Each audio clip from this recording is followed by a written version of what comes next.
Grabe talaga, literal na alien si Victor Wembanyama. Ito na, Pelicans versus Spurs, pangalawang paglaro ng ating alien. Ito na, hatid natin sa mainit na oven.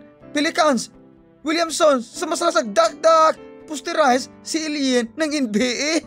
Ito na, ang galing po ni Williamson. At ito na, Spurs, Victor Wembanyama, ang alien, pumawi ng easy, dakdak, puwet sa mga chismosa. Ito na, Victor Wembanyama, ang alien ng NBA. Ito na, bumitaw ng long distance relationship. Pasok na naman ang kanyang binitawan na short distance. Grabe talaga, hindi ko nakakala ang ating alien maposterize ni Williamson.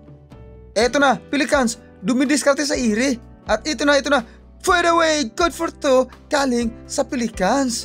Ito na, Spurs ang bola. Alien ng NBA, alien, umaatake ang alien. Bumitaw ng fade away, good for two, hatid natin sa mainit na oven, galing kay alien.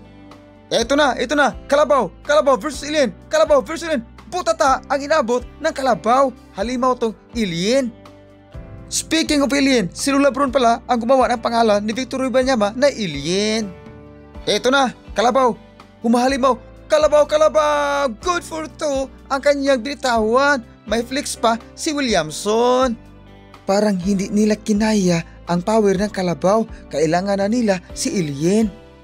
Eto na, alien, supalpal, isang sakong simintong pamalo ni alien. Ang galing po ni alien. Ito na, alien, sumasalaksak, alien, hindi napasok. Ito na, dakdak. Buti nilang napalo ni alien, kaya nga mag-follow na kayo sa akin. Ito na, Pelicans, good for two, ang galing po ng Pelicans. Ito na, dumadako na tayo sa final and fourth quarter dahil ako ay maglalaba pa. Ito na, Pelicans, good for two, galing sa Pelicans. Kumusta na kaya si Gunman, si LeBron, at saka si Jason Tatum? Ito na,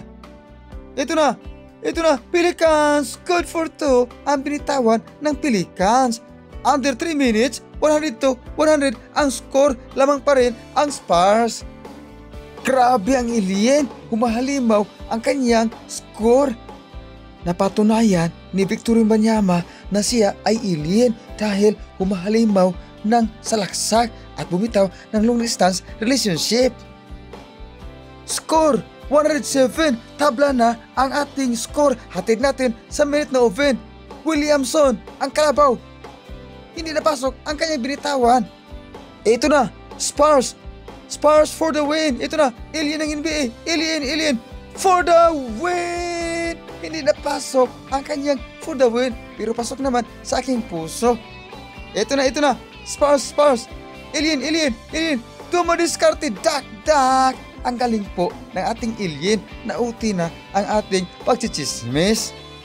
Mga idol, sa uti, panalo ang kupunan ni alien sa score na 120-116, sadyang natalo ang kupunan ni Kalabaw.